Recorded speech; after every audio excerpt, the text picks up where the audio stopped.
Se você já pensou que o mundo seria simplesmente melhor se não houvesse estresse, eu tenho uma surpresa para você. Nesse vídeo eu vou explicar por que é literalmente impossível a gente viver sem estresse. Mas antes de mais nada, vamos compreender o que é de fato o estresse? De maneira bastante simplificada, o estresse é uma resposta do nosso corpo frente a uma ameaça ou alteração externa, podendo ela ser física, mental, emocional ou algo do tipo. Quando a gente percebe uma situação como desafiadora, o nosso corpo entra no modo de alerta, liberando hormônios como cortisol ou adrenalina, que vão ter a capacidade de nos preparar para lidar com a situação. Essa resposta ao estresse evoluiu durante milhões de anos, fazendo com que a gente tenha sistemas neurais bem conservados entre as diferentes espécies. Imagine nossos ancestrais enfrentando predadores ou outros perigos. O estresse era a chave para garantir que eles pudessem reagir rápido e sobreviver.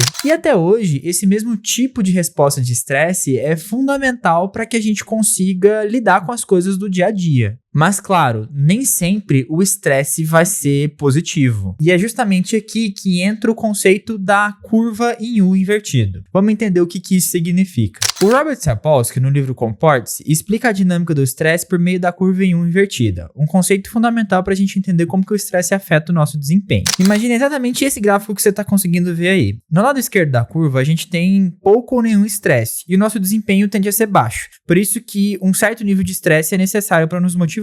Já em situações no meio da curva, a gente encontrou o ponto ideal, onde há um nível moderado de estresse e esse estresse vai funcionar de forma positiva para ajudar a gente a conseguir focar, tomar decisões rápidas e ter um melhor desempenho. Agora, quando a gente cruza esse ponto ideal no lado direito da curva, o estresse excessivo começa a prejudicar, fazendo com que a gente fique sobrecarregado e tenha uma queda de produtividade, sintomas ansiosos e coisas do tipo. Ou seja, o conceito aqui é que nessa curva de U invertido, cada nível de estresse vai contribuir para um tipo de comportamento específico. Se você tem baixos níveis de estresse, você não tem a motivação necessária para fazer os comportamentos importantes para a nossa vida diária. Ou seja, se você não tem nenhum nível de estresse, você não vai ter nem a motivação necessária para falar, olha, eu tô precisando ganhar dinheiro para poder comprar comida, preciso trabalhar, eu preciso fazer coisas do dia a dia. Se você não tiver esse mínimo de preocupação, você não vai fazer nada. E isso, obviamente, é prejudicial. Se você estiver no outro extremo, você vai estar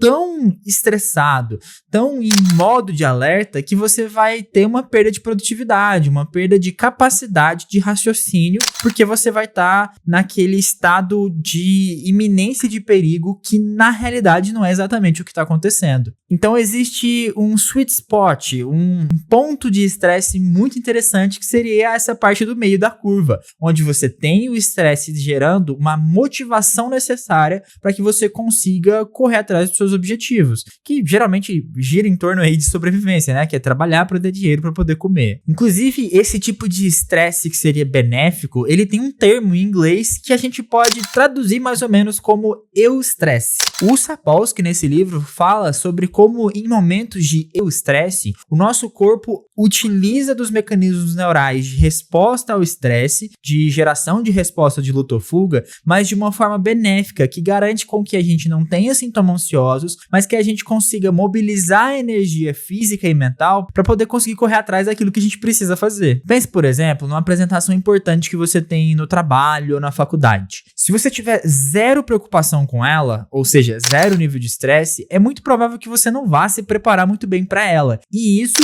aumenta muito a chance de você fazer uma apresentação muito ruim. Agora, se você tiver um nível de estresse adequado, você vai buscar se preparar antes para essa apresentação, treinar mais vezes e na hora da apresentação, o nível adequado de estresse vai te deixar mais alerta e mais capaz de estar com a sua atenção e seu foco direcionado para o seu objetivo de falar o que você quer falar. Por outro lado, se você tiver um estresse muito excessivo, que vai gerar sintomas ansiosos, isso pode levar a alterações no seu comportamento, fazendo com que você não consiga, primeiro, se preparar para essa apresentação e, segundo, na hora da apresentação você não vai conseguir nem falar, porque você vai estar completamente estressado e ansioso. Esse conceito de estar numa posição ali da curva em U invertida, de gerar um estresse prejudicial, a gente pode chamar estresse, que é um conceito que vem exatamente do inglês e que eu não consigo achar outra tradução a não ser de estresse. Nesse de estresse, a nossa resposta ao estresse fica fora de controle, o que nos leva à exaustão. A questão é que no mundo moderno, as ameaças que ativam a nossa resposta ao estresse, na grande maioria das vezes não são ameaças reais, ou o que eu poderia dizer de ameaças que vão de fato poder tirar sua vida naquele momento. A gente não tá correndo de um predador.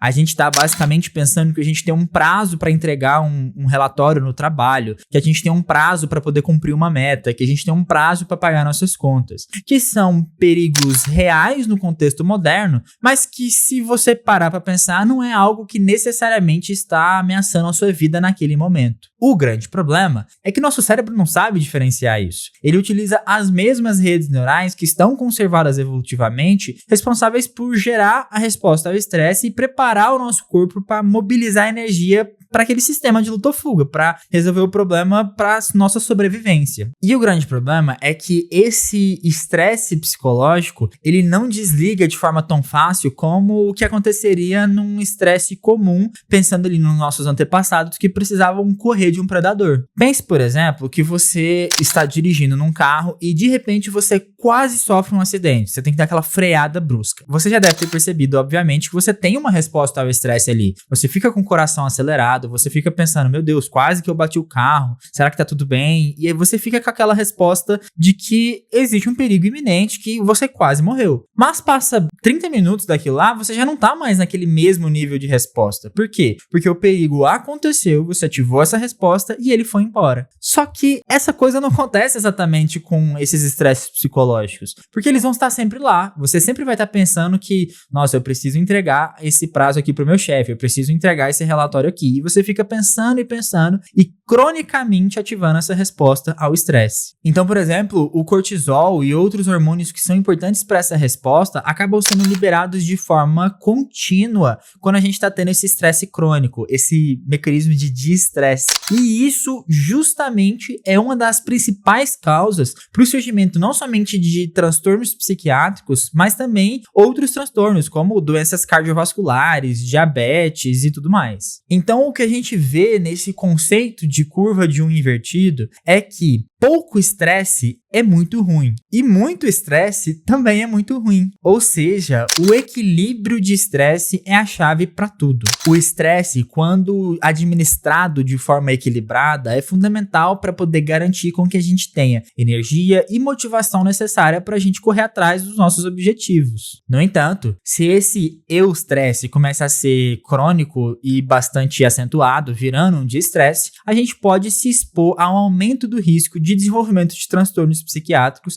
e também de outros transtornos cardiovasculares e alterações metabólicas. Portanto, a chave para a gente ter uma saúde mental e física adequada nos dias de hoje é tentar encontrar um equilíbrio para que a gente não tenha estresse de menos e nem estresse de mais. Que a gente consiga manter um equilíbrio para que esse estresse seja benéfico para fazer com que a gente tenha motivação para conseguir as coisas que a gente precisa, né? Ter um emprego, trabalhar direito nesse emprego, para poder ter um salário para você se manter. Eu só não posso terminar esse vídeo falando que é muito fácil manter esse equilíbrio, porque na vida moderna e com todas as alterações do capitalismo tardio, é difícil encontrar um ponto de equilíbrio para que a gente tenha o estresse mais saudável. Mas existem algumas técnicas que a gente pode aplicar na nossa vida para poder melhorar o nosso controle do estresse. Mas isso vai ser um assunto para um próximo vídeo que eu com certeza vou fazer se você comentar aqui embaixo e não deixar de deixar seu like. Bem, eu espero que você tenha gostado, compartilhe com seu amigo que gostaria de saber sobre isso,